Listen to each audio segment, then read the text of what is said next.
샬롬, 복된 월요일입니다. 이번 한 주간도 주의 은혜와 주님의 사랑이 풍성히 넘치길 주님의 이름으로 축복합니다. 오늘은 루키 3장 1절로 13절의 말씀, 인애가 처음보다 나중이 더하도다. 이 제목으로 하나님 말씀 증거하겠습니다. 자, 인애, 히브리어로 헤세드 말씀드렸죠. 그럼에도 불구하고의 사랑, 조건 없는 사랑. 자, 그 헤세드의 사랑이, 그 은혜가 처음보다 나중이 더하다라는 것입니다. 이게 누가 누구에게 하는 말이냐? 오늘 본문에서는 보아스가 자기를 찾아온 룻에게 하는 말입니다. 하지만 이것을 더욱더 확장시켜 보시죠. 오늘 하나님이 이번 한 주간을 시작하는 우리들에게 하시는 말씀이십니다. 또한 우리가 그 하나님을 바라보며 그 하나님께 고백할 수 있는 것이죠. 하나님의 그 인애가 처음보다 나중이 더합니다. 우리가 그러한 소망을 가지고 믿음 생활하는 거 아닙니까?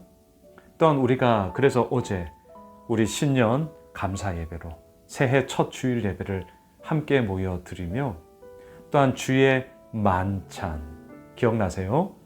기념하고 계승, 그리고 차별이 아닌 서로가 더욱더 하나됨의 이야기로서 우리가 올 한 해를 함께 나아가자고 우리가 함께 기도하며 그렇게 말씀을 붙잡고 오늘 하루 시작하는 것 아닙니까? 바라기는 오늘 말씀의 제목처럼 하나님의 인애가 처음보다 나중이 더하여지는 그런 복된 한 해가 될 줄 믿습니다. 우리의 일터, 우리의 가정, 우리 예수오미술 교회, 이 나라 가운데 그러한 은혜가 더할 줄 믿습니다.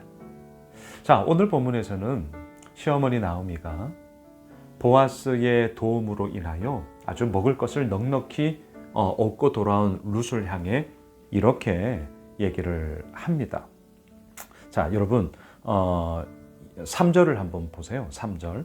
자, 그런 정도로 목욕하고 기름 바르고 의복을 입고 타작마당에 내려가서 그 사람이 먹고 마시기를 다하기까지는 그에게 보이지 말고, 자, 4절. 그가 누울 때에 너는 그가 눕는 곳을 알았다가 들어가서 그 발치 이불을 들고 거기 누우라. 그가 네 할 일을 내게 알게 하리라 하니. 자, 이게 무슨 얘기입니까? 이 당시에 이제 문화적 배경 속에 결론부터 말씀을 드리면 그 덮고 있던 이불, 그 발끄트머리 이불을 들어서 함께 누웠다라는 것은 오늘로 말하면 이제 프로포즈를 하는 거예요. 예, 그러니까 프로포즈를 하라는 거예요. 누가? 룻이 누구에게? 보아스에게. 자, 시어머니가 이렇게 며느리 룻에게 프로포즈를 해라라고 했던 이유가 있습니다. 막무가내로 뭐 아무 남자에게나 그렇게 하라 이런 뜻이 아니에요. 왜 그 말을 했느냐? 자, 오늘 본문 보시면 9절로 내려가 보십시오. 자, 9절. 이르되 네가 누구냐 하니 대답하되 나는 당신의 여종 룻이오니 당신의 옷자락을 펴 당신의 여종을 덮으소서. 이는 당신이 기업을 물을 자가 됨이니이다 하니. 바로 이것 때문이었습니다. 기업 물을 자. 제가 이 부분에 대해서는 더욱더 자세한 것은 오늘 수요 저녁 예배 때 제가 이 부분에 대해서 더욱더 집중해서 또 루키 4장에서 어차피 이 얘기가 나오거든요. 그때 더 자세히 보겠습니다. 자, 여하튼 기업 물을 자가 바로 보아스였기 때문입니다. 오늘날로 말하면 나 몰라라 하지 못할 자라는 거예요. 책임을 가져야 하는 자라는 거예요. 지금 나오미는 베들레헴 에브라 땅으로 돌아왔지만 정말 아무 근거가 없어요. 나오미, 룻 두 여인이 이 시대를 살아갈 수가 없습니다. 남편이 있거나 아들이 있거나 그렇게 해야만 사회적인 최소한의 안전망, 그 보호장치를 얻을 수 있었습니다. 그런데 이 두 여인에게는 뭐 남편이 있는 것도 아니고 아들이 있는 것도 아니고 아무런 근거가 없는 거예요. 그렇기 때문에 이 시대에서 이들이 살아갈 수 있는 것은, 그렇다고 나오미가 이 늙은 시엄마가 새롭게 결혼을 한다? 어렵죠. 그래서 아직 젊은 며느리 룻에게 새로운 살림을 차릴 수 있도록 그렇게 근거를 마련하고자 함이었던 것이죠. 그리고 그 근거 마련을 누구로부터 시작하느냐? 아무 남자에게나 이게 아니라 법적인 질서가 다이지 않겠습니까? 기업 물을 자였던 보아스에게 그 프로포즈를 통하여서 다시 한번 이 집안이 명맥을 이어 나아갈 수 있는 근거를 삼고자 했던 것이죠. 그래서 타작마당 추수할 때 그 밤에 몰래 가서 목욕 재개하고 프로포즈를 했다, 이 내용이에요.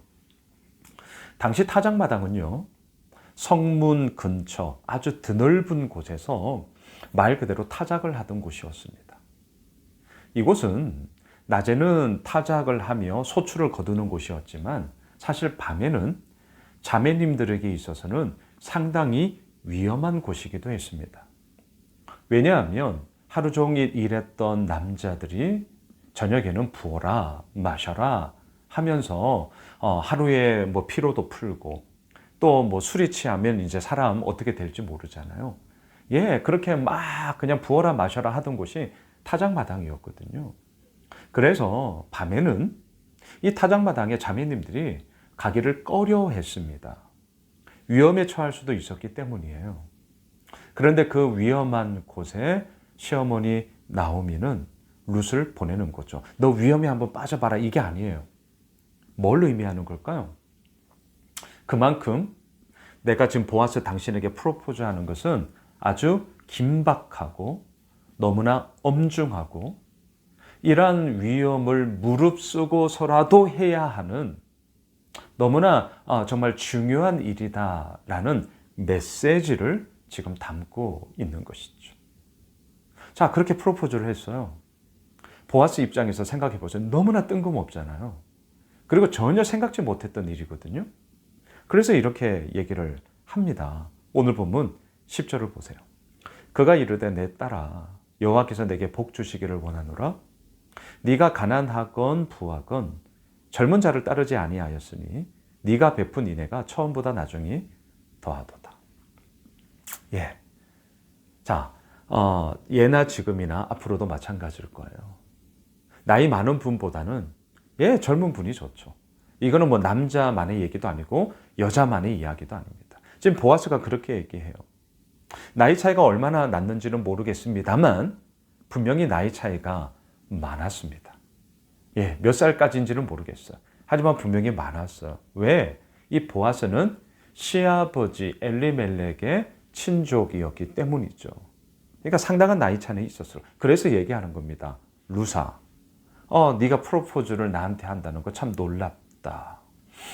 이왕이면 가난하던 부하건 우선은 젊은 자에게 할 법한데 이러한 나에게 프로포즈를 해주니 너의 그 처음 인애가 인애가 처음보다 나중이 더하다. 자, 지금 이 얘기, 이건 이제 프로포즈를 받아들이는 거죠. 보아스는요, 지금 룻의 이 행동에 담겨져 있는 의미가 무엇인지를 정확하게 알았습니다. 뭐예요? 이것은 개인의 삶의 윤택함을 살아가고자 이루고자 하는 방편이 아니라 자기의 남편이었던 말론, 또 죽은 시아버지, 그 엘리멜렉 집안을 이어가게 하고자 하는 그러한 헌신, 섬김, 그리고 물론 보아스의 인품, 그 영향력 또한 이미 룻은 알고 있었던 것이죠. 그래서 이것은 단지 두 남녀의 사랑만의 이야기가 아니라 한 집안과 집안을 일으키며 다시 한번 그 계대를 계승해 나아가고자 하는 그러한 룻의 헌신과 섬김이었다. 이렇게 정의를 할 수 있습니다. 그래서 보아스가 얘기하는 거예요. 너의 인애가, 너의 그 무조건적인 사랑이 처음보다 나중이 더하다. 처음은 뭐였을까요? 시어머니를 봉양하며 지금 여기 낯선 땅, 이국 땅에 온 것. 하지만 나중이 더하다. 그 나중이 뭐예요? 지금 보아스에게 기업 물을 자에게 프로포즈함으로써 자기의 남편의 죽은 그 집안의 계대를 이어가고자 하는 룻의 헌신을 지금 보고 있는 것이죠. 말씀을 정리할게요.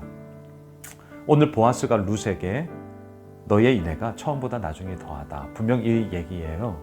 하지만 의미를 확장합시다. 하나님이 우리를 향한 그 인애, 그 사랑, 처음보다 나중이 더합니다. 2025년 한 해가 그러한 한 해가 될 줄 믿습니다. 하나님의 인애로 헤세드의 사랑으로 우리 새해를 시작하고 있습니다. 하지만 12월 31일 올 한 해 어떤 송구영신 예배를 드릴 때 그 인애가 처음보다 나중이 더하여졌음을 우리는 반드시 고백하게 될 것입니다. 반드시 경험하게 될 것입니다. 기대합시다. 그리고 기도하고 기대합시다. 하나님의 인애가 처음보다 나중이 더하기 때문입니다. 기도하겠습니다. 하나님, 감사합니다. 하나님의 인애, 헤세드, 그 사랑, 처음보다 나중이 더한 그 하나님의 이끄심 속에 온전히 거합니다. 주여, 우리를 붙잡아 주시고 이번 한 주간 주의 인애로 우리를 채워 주옵소서. 예수님의 이름으로 기도드리옵나이다. 아멘. 오늘 말씀 붙잡고 우리 가지고 있는 기도 제목 가지고요, 계속해서 기도하겠습니다.